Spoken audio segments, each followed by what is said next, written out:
Bonjour et bienvenue dans votre émission Médite à personne. Aujourd'hui, nous allons vous raconter une histoire extraordinaire. Il s'agit d'un couple noir qui a donné naissance à un enfant blanc, une fillette blonde aux yeux bleus. Et s'il vous plaît, les médecins sont catégoriques. Cet enfant n'est ni albinos, ni métis. Il s'agit bel et bien d'un enfant blanc issu d'un couple noir originaire du Nigeria et habitant Londres à l'époque. Que s'est-il réellement passé? Quelle est l'explication rationnelle derrière cette histoire pour le moins saugrenue? On vous en parle dans cette émission, mais à condition de ne dire à personne. Chut. Alors comme je vous l'ai dit, c'est une histoire qui sort de l'ordinaire. Le 20 juillet 2010, un couple nigérian habitant Londres donne naissance à une petite fille, blonde aux yeux bleus, un phénomène qui dépasse l'entendement de la science. Il s'agit du couple Iyegboro, qui pour la première fois de leur vie va donner naissance à un enfant blanc.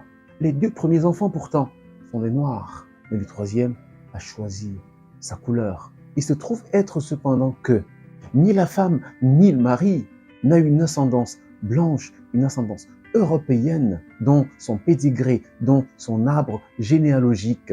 D'ailleurs, le mari, surpris par les faits, va se demander s'il n'aurait pas été cocufié par sa femme.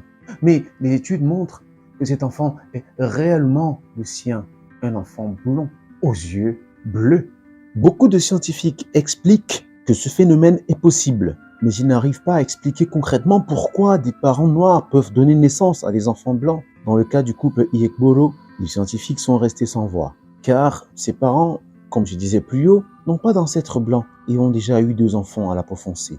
Et ce n'est pas non plus le fruit de l'adultère. Les docteurs de l'hôpital ont fait des tonnes d'analyses et ont certifié que le bébé Machi n'est ni albinos ni métis. Le professeur Brian Sykes, chef génétique de l'université d'Oxford, raconte que dans les populations métissées, il arrive que la variante de teinte de peau plus claire ressurgisse sur un enfant. Elle peut parfois être étonnamment différente de la couleur de peau des parents, poursuit le spécialiste. Cela peut notamment survenir au sein des populations où les mélanges génétiques sont nombreux, comme les Afro-Caribéens. Mais au Nigeria, il y a peu de mélanges. Pour lui, cette situation peut survenir si les parents ont des ancêtres blancs dans leur famille. Mais dans ce contexte-là, ce n'est pas le cas. Alors les scientifiques sont comme perdus. Ils se disent, la génétique est vraiment complexe. Parce qu'ils n'arrivent pas à s'expliquer ce phénomène. Et d'ailleurs, Monsieur Iyegboro va jurer sur la fidélité de sa femme. Il ne croit pas que sa femme ait pu lui apporter un enfant issu d'une autre semence sous le toit familial. Il se trouve être qu'évidemment, sa femme n'a pas triché. Mais cet enfant miraculé, personne ne sait d'où il vient. Un couple noir qui donne naissance à une blonde aux yeux bleus.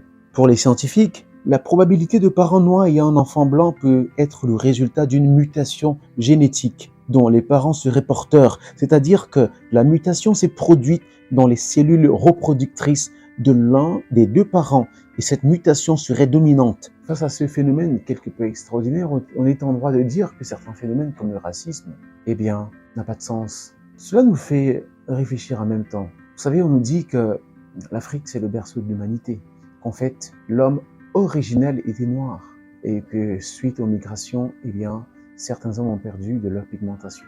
On peut y croire, vraiment, la vie c'est un miracle. Et on se demande bien souvent pourquoi on doit s'entretuer pour des choses qui ne relèvent pas de notre volonté. Personne n'a choisi d'être ce qu'il est, personne n'a choisi d'être noir, personne n'a choisi d'être blanc, personne n'a choisi d'être arabe, personne n'a choisi d'être ce que vous voulez. Mais parfois, pour cette raison-là, on attaque les autres, on les réduit au rang de simples objets. Or, si on regardait davantage à ce qui nous rassemble, si on regardait davantage à nos dénominateurs communs en tant qu'une famille humaine, il y aura moins de haine dans ce monde. La preuve, regardez, la famille Iyegboro, ici du Nigeria, a donné naissance à un enfant blanc. Où se trouve finalement la valeur d'un être humain? Ce n'est sans doute pas dans sa couleur de peau, à son origine raciale.